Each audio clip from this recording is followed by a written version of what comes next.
ही नावारूपाला आलेली आहे।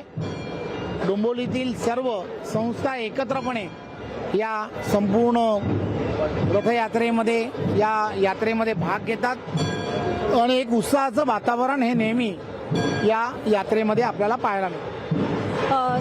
गुढीपाडवा शोभायात्रा आपल्या डोंबिवलीतनं सुरुवात झाली आणि यंदाचं 27वे वर्ष आहे। पुढील वाटचालीबद्दल काय सांगाल? हे खरं तर डोंबिवलीतील सर्व संस्था एकत्रपणे 7 दिवस हा कार्यक्रम करतात। एक चांगलं वातावरण हे शहरामध्ये असतं आणि इथे असणाऱ्या प्रथा आणि परंपरा या जगभर जाण्याचा प्रयत्न हा नेहमी झालाय।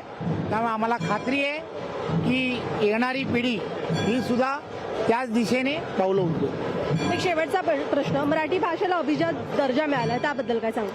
हे आपणा सर्वांना माहिती आहे की देशाचे पंतप्रधान आदरणीय नरेंद्र मोदीजींच्या नेतृत्वामध्ये मराठी भाषेला अभिजात दर्जा प्राप्त झालेला आहे।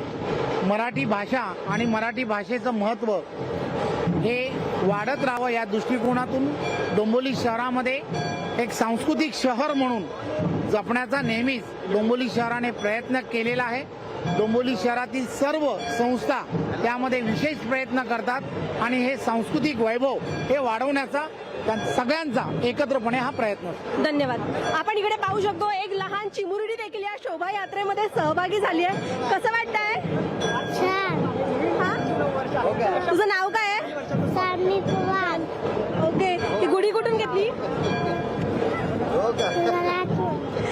आपण या कुठून घेतली? ओके, कधी छान आहे ग साडी तुझी। कोणी घेतली तुला साडी? मम्मीने। तर आपण या ठिकाणी पाहू शकतो अगदी लहान मुलं देखील या शोभायात्रेमध्ये सहभागी झालेले आहेत। सुनील वर्मासह सिद्धी सोनटक्के, लोकशाही न्यूज।